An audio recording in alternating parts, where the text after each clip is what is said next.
documentaire, c'est donc un festival de films documentaires autour des dysfonctionnements de l'alimentation dans le monde et de l'agriculture par conséquent, qui est organisé par le Comité français pour la solidarité internationale. Et j'ai le plaisir donc de relayer ce festival sur la Bourgogne. C'est pour ça que je vous le présente ce soir. Donc le film de ce soir, c'est donc un film qui est consacré au mouvement des Sans-Terre au Brésil. Et donc j'ai invité pour en discuter avec nous ce soir Susana, qui est brésilienne et a étudié justement le mouvement des Sans-Terre, et donc qui pourra dialoguer avec vous et apporter des réponses à vos questions sur le film. Et puis j'ai également invité Emmanuelle qui elle a étudié l'esclavage des paysans dans le sud de l'Europe, en particulier à Huelva.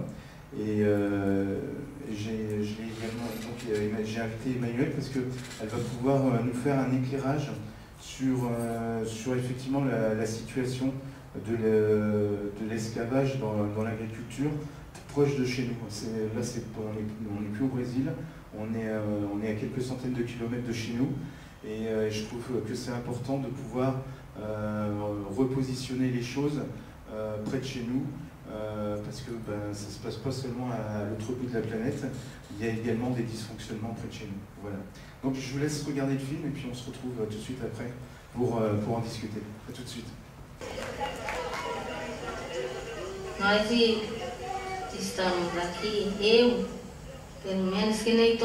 Nous sommes ici, mais comme les autres, on est tous à la recherche d'un rêve, obtenir un morceau de terre. J'ai déjà tant travaillé dans les domaines des autres avec mon mari, jamais je ne suis arrivée à rien. Jamais. La souffrance toujours est la même. Alors c'est là que j'ai pris la décision de venir ici, parce que si c'est pour souffrir, au lieu de souffrir chez les autres, je préfère rester ici, à lutter pour une chose pour laquelle, au moins, j'ai l'espoir d'arriver. Mais dans la région où j'étais, l'Église n'était pas du tout branchée là-dessus, mais pas du tout, mais pas du tout. Si bien que j'étais en révolte profonde, intérieurement, contre les églises, les paroisses, qui fermaient les yeux sur des situations tragiques. Mais quand je suis venu au Brésil, cette dichotomie, elle s'est terminée. J'ai retrouvé une cohérence entre ma vie de foi, si je puis dire, ma vie religieuse, et le travail que j'exerçais, parce que c'est l'option pour les pauvres du Brésil, c'est la théologie de la libération.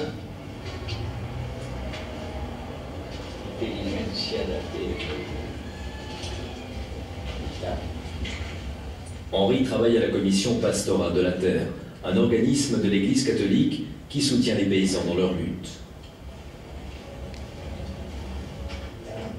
Les locaux servent aussi de refuge à ceux qui sont parvenus à fuir. Ceux-là ont fait 120 km à pied sans rien manger.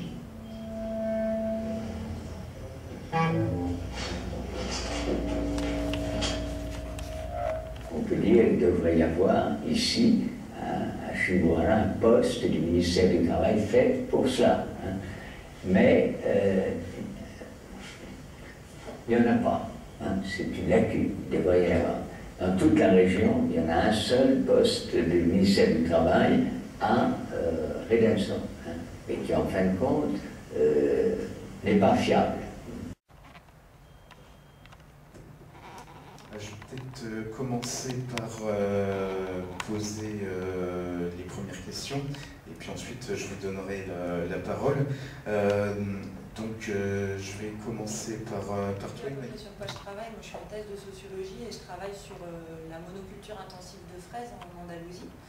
Donc vous voyez l'Andalousie, donc c'est du côté de Huelva, donc c'est à l'extrême opposé en fait d'Almeria, qu'on connaît, les tomates, etc. Et donc c'est cette zone d'agriculture intensive de fraises sous serre et qui met en fait qui a mis en place une importation de travailleurs étrangers pour arriver à maintenir des coûts de production assez intéressants.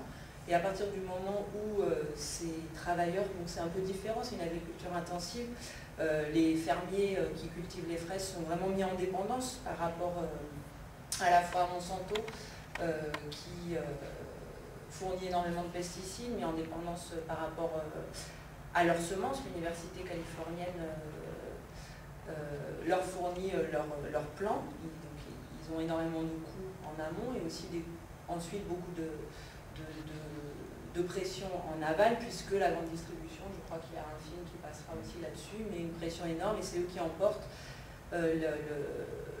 la grande part des profits en fait fait sur une production de fraises. La fraise à Huelva, elle part à 0,70 € le kilo. Donc vous le savez, elle arrive ici à 2,50 € au moins cher la barquette de 250 grammes. Donc vous voyez qu'il y a quand même une grande différence. Donc voilà, c'était juste pour vous situer quel type d'agriculture j'étudie, et donc pour arriver à maintenir leur rentabilité, ils mettent en place une importation légale de travailleurs. Les parallèles sont nombreux, même si c'est une main-d'œuvre qui est quand même encadrée légalement. Oui, la marche, elle était très intéressante. Chaque personne avait un petit radio transmisseur. Donc il y avait, je crois, 16 000 personnes donc, ils ont marché. Chacun il avait son petit radio, ils étaient très calmes, il n'y avait pas de violence. C'était vraiment presque une romarie, une procession presque, pendant un mois. Mais c'est ça la question, ils sont là, il y a 25 ans, mais c'est vraiment la pression. Juste pour un exemple, c'est quand qu'on a un gouvernement au Brésil, un président au Brésil a donné plus de terres. C'était l'année 1997, un an après un massacre qui a eu lieu donc, à Eldorado dos Carajás, un massacre qui a eu donc, la mort de 19 paysans. À ce moment-là, la presse étrangère et donc toutes les organisations, les organismes internationaux ont fait une pression énorme sur le président. Et c'est pour ça qu'à ce moment-là, il a fait la réforme agraire. C'était insoutenable.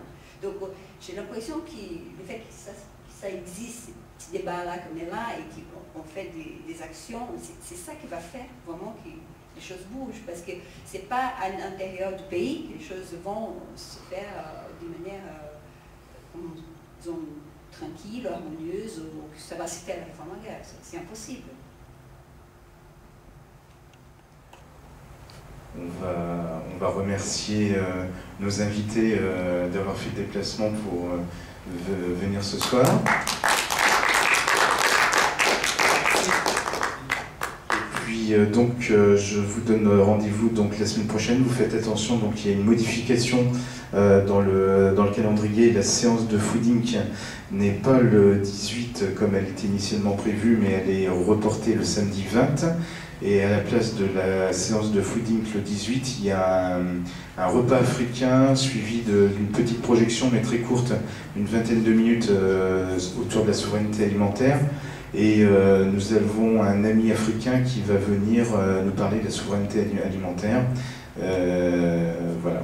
Donc ça sera donc à l'embarcadère.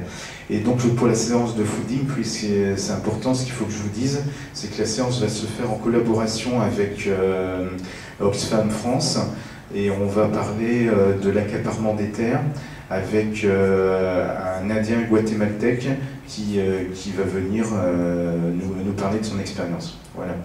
Donc à la semaine prochaine. Bonne soirée.